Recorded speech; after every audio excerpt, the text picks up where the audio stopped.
तो एक बार daily post से आप जुड़ गए हैं, तस्वीरों को शेयर जरूर कीजिएगा। चौधरी अभय सिंह चौटाला जी नरवाना के बसंत विहार के अंदर पहुंचे। आप देख सकते हैं गाड़ियों का बड़ा काफिला है जो वो पहुंचा है बसंत विहार। चौधरी रामपल सिंह मोर जो दबलैंड वाले हैं उनके घर पर है जो पहुंचे हैं। और ये लगातार जैसे आपको पता है चुनावी माहौल है जो वो चल पड़ा है। इस बीच में जितने राजनीतिक दल और उनके नेता हैं वो लगातार अपनी अपनी कॉन्स्टिट्यूंसी में पहुंचकर लोगों से बात कर रहे हैं। और आप देख सकते हैं तस्वीरों में अभय सिंह चौटाला जी नरवाना के बसंत विहार में पहुंचे हैं अपने कार्यकर्ता से मिलते हुए। इनेलो के राष्ट्रीय महासचिव अभय सिंह चौटाला जी की लाइव तस्वीर आप देख रहे हैं डेली पोस्ट के माध्यम से। और साथ में आप देख सकते हैं प्रधान किताब सिंह मोर और अंकुश परोचा भी साथ में, जिन्होंने अभी अभी कांग्रेस को छोड़ INLD में अपना विश्वास जताया। और साथ में जो इनके कार्यकर्ता है संदीप बेलर का भी लगातार काफिले में बने हुए हैं सर, लगातार मौजूद है नरवाना के। और सुशील लोड जी भी साथ, सुनील लोड कालवन जी लोड परिवार भी पहुंचे हैं।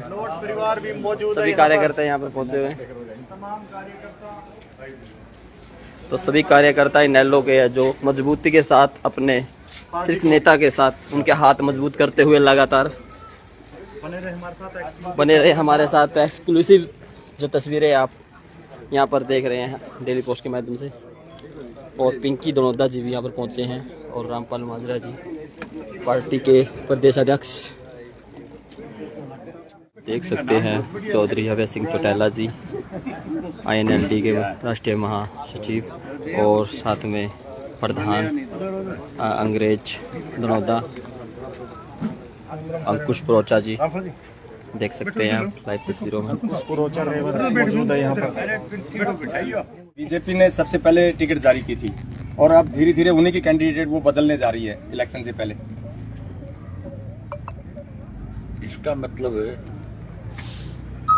उनको अपनी किसी भी पहले तो कार्यकर्ताओं पे भरोसा नहीं किया, अपनी पार्टी के नेताओं पे भरोसा नहीं किया, कांग्रेस से उधार लेकर के कैंडिडेट उतारे।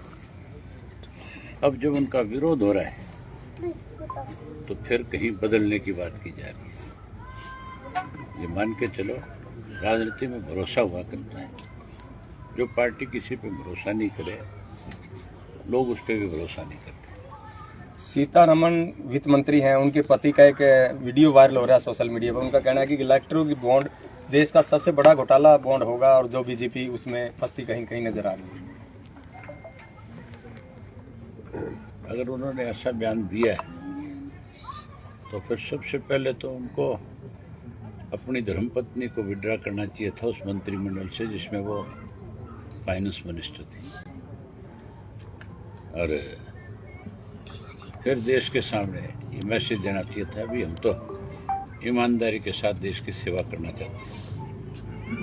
अब जब टिकट नहीं मिला तो फिर कोई ना कोई आरोप तो लगाएगा ना सर। इलेक्ट्रॉनिक बॉन्ड जो है ये बड़ा घोटाला कोई आज से नहीं हो रहा। जब से भाजपा की सरकार बनी,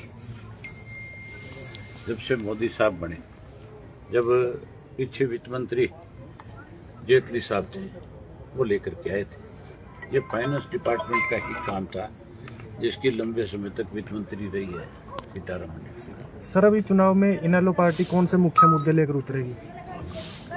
मुद्दों की कोई कमी है? लुटेरे राज कर गए, 19 से 20 से ज्यादा घोटाले हो गए, महंगाई बढ़ गई, भ्रष्टाचार बढ़ गया। आप जैसे पढ़े लिखे नौजवानों के पास रोजगार नहीं है, नौकरी नहीं है, बेरोजगारी बढ़ा दी। उसके साथ साथ कानून व्यवस्था का दिवाला पिट गया और उसके साथ नशा बढ़ गया, अपराध बढ़ गए।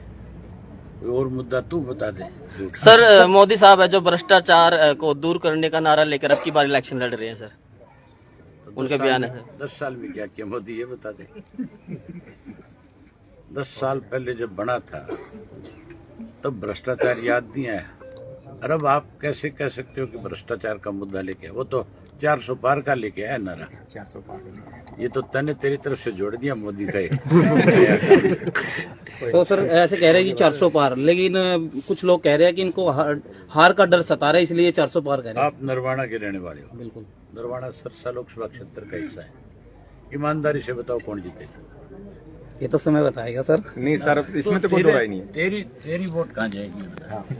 तो समय बताएगा सर हमारा।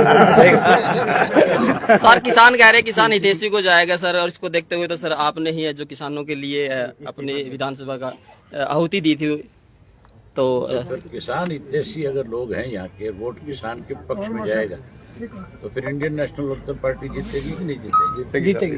तो फिर मोदी की 400 पार कैसे होगी? Thank you sir. Thank you thank you sir. Sir, लगातार आप दौरे कर रहे हैं, प्रदेश भर के दौरे कर रहे हैं, कैसा रुझान मिल रहा है? बहुत बढ़िया रुझान मिल रहा है। लोग लामबंद हो रहे हैं। लुटेरे और कमेरे की लड़ाई है।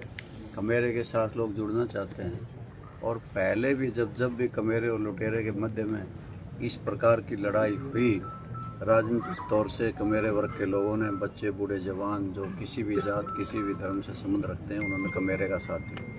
बीजेपी की जमीन कहीं न कहीं खिसकती नजर आ रही है, क्योंकि वो आए दिन किसी न किसी नेता को बदलते दिखाई दे रहे हैं और एक दूसरी पार्टी से अपनी पार्टी में मिलाने का काम कर रहे हैं। ये तो कहते हैं हम दुनिया की सबसे बड़ी पार्टी हैं, परंतु 10 लोकसभा के क्षेत्र हैं हमारे हरियाणा में, 6 कांग्रेस से लेकर के आए हैं। इसी प्रकार से पंजाब की लिस्ट भी यही दर्शाती है। दूसरी पार्टियों के उधार के लाए कैंडिडेटों को भारतीय जनता पार्टी अपने उम्मीदवार बना रही है, और लगता नहीं ग्रास रूट से बीजेपी का कोई आधार गांव में शहर में है, जिसकी वजह से वो अपने कार्यकर्ता नेताओं पे विश्वास न कर कांग्रेस पार्टी में से लेके उम्मीदवार उतार रहे हैं और टिकट दे रहे हैं। सर भाजपा के सांसदों के द्वारा अनर्गल बयान है जो कास्टिज्म को लेकर दिए जा रहे हैं, क्या कुछ कहेंगे सर? आप सबको पता है हरियाणा प्रदेश का भाईचारा अपने आप में एक मिसाल है। इस भाईचारे को तोड़ने के लिए भारतीय जनता पार्टी के तत्कालीन सांसद राजकुमार सैनी ने इस प्रकार के बोल बोले थे जो कड़वे थे, जिसकी वजह से हमारा भाईचारा टूटा था। 32 जवानों ने अपनी जान की आहुति दी थी और हरियाणा जल उठा था। हरियाणा प्रदेश का भाईचारा टूटा था, और आज वही लोग कांग्रेस के साथ साझबाज होकर के आपस में एक दूसरे की मदद करने का फैसला ले रहे हैं। और विशेष तौर से ये बिल्ली थैले से बाहर आई है कि लगता है कि इनकी पहले से ही साजिश हरियाणा प्रदेश को जलाने की थी, और ये कभी हिंदू को मुसलमान से लड़ाते हैं, कभी एक जाति को दूसरी जातियों से लड़ा के अपना उल्लू साधने का काम करते हैं। सर प्रधानमंत्री नरेंद्र मोदी जी है जो ईडी की हो रही कार्रवाई को है जो उचित वो ठहरा रहे हैं। ये तो दबाने का प्रयास किया जा रहा है। ईडी, सीबीआई और इनकम टैक्स की रेड करवा के बड़ी कंपनियों से पहले चुनावी चंदा वसूला गया, फिर उनको डरा के चुनाव लड़ाया गया, और कईयों को फिर उसके बाद दंदा भी दिया गया। इसलिए ईडी के जरिए लोगों की आवाज़ दबाई जा रही है, उनसे पैसा इकट्ठा किया जा रहा है, और चुनावी चंदा इकट्ठा हो रहा है जो माँ घोटाला है। जी सर किसी भी प्रत्याशी के पास पहले तो ईडी के बारे में पता चलता है कि ईडी आएगी, उसके बाद वो बीजेपी में आ जाता है अगले दिन। ये तो आपके सामने एक ज्वलंत उदाहरण चौधरी अवैध सिंह